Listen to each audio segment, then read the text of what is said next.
Pumaman here again.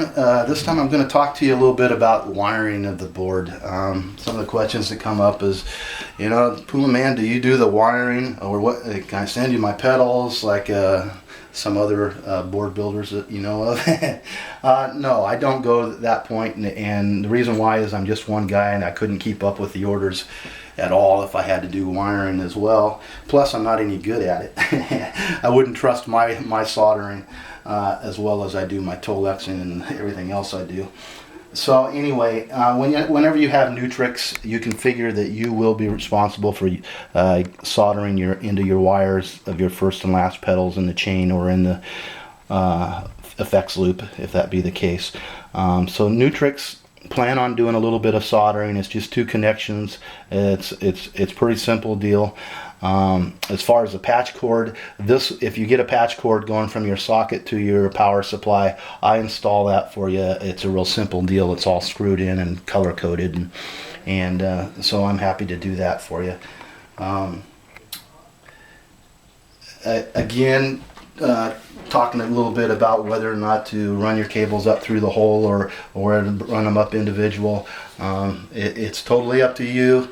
It can be a little bit cleaner looking, but I think it's really a pain in the ass, to be honest, to drill individual holes for all your pedals, and then before you know it, it usually happens sooner than you expect. You decide to change your pedals in some way or form, and you've got holes where you don't want them.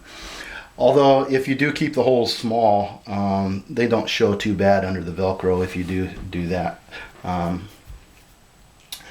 grommet.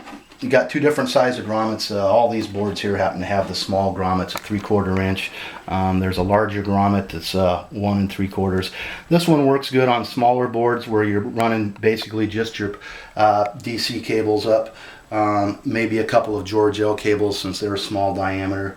I'm a fan of George L myself, just because of the small footprint, and they can be made to look very, very clean when you do the wiring. But there's a lot of other options that you can use for cables. I kind of think I would rather have the cables up on the top where they're easy to get to, where you can track a problem. It's easy to swap pedals around.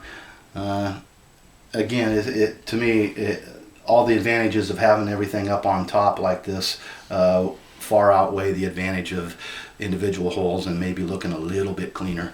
I also kind of think, like with George L's, you can get different colors of cables now, and like on this blue board, red cables would look pretty cool. So that's my thinking there too.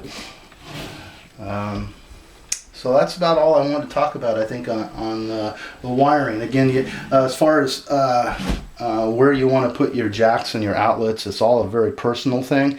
I keep trying to come up with one that would probably benefit the most people, be the type of layout that most people would be happy with, and I think I've found it in this one.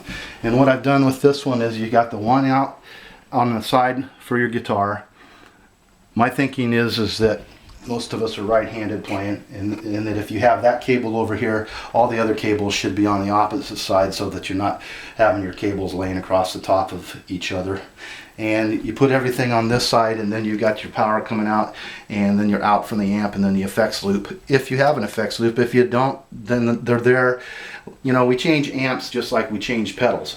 So if you're going to buy a board, to me, it makes sense to have, you might not be running an effects loop right now, but it makes sense to spend a little extra, have a couple of jacks put in, so that when you do try an amp with an effects loop, you have that option available to you. So again, I think, in my opinion, this is the setup, but everybody's different. That's what makes this custom and fun. Check them out, www.pumaboards.com.